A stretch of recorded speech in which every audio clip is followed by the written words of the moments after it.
Zi de sărbătoare, o zi frumoasă nu e ca oricare. Este o zi frumoasă și aleasă.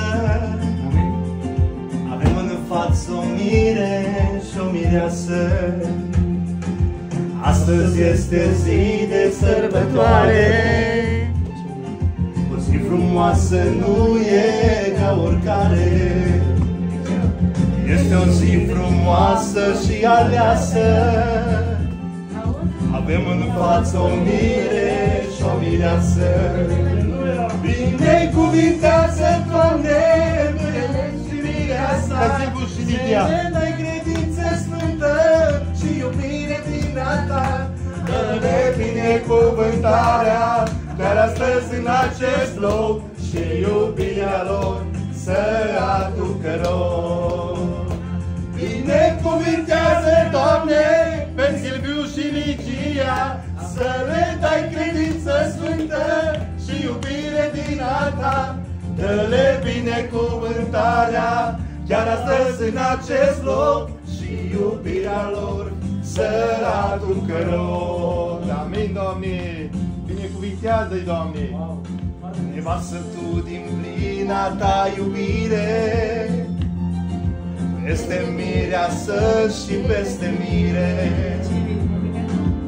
le dragoste și bucurie, să rămână împreună pe vecie.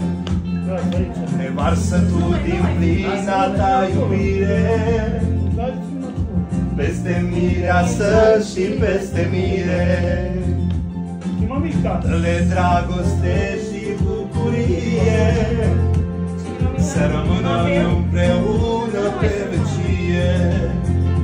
Binecuvintează, Doamne, pe Silviu și Ligia, să le dai credință sfântă și iubire din a Ta.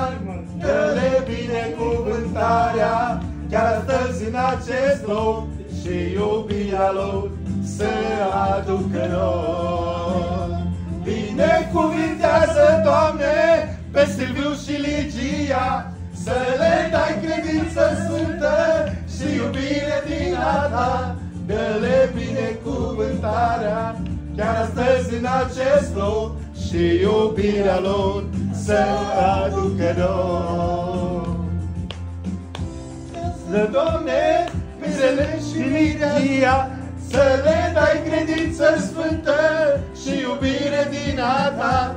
Dă-le binecuvântarea chiar astăzi în acest loc și iubirea lor să aducă rog. Binecuvintează, Doamne, pe Silviu și Ligia, să le dai credință sfântă și iubire din a Ta. Dă-le binecuvântarea chiar aici în acest loc și iubirea lor să aducă rog. Să aleagă data. Amin. Mai bine, dacă aveați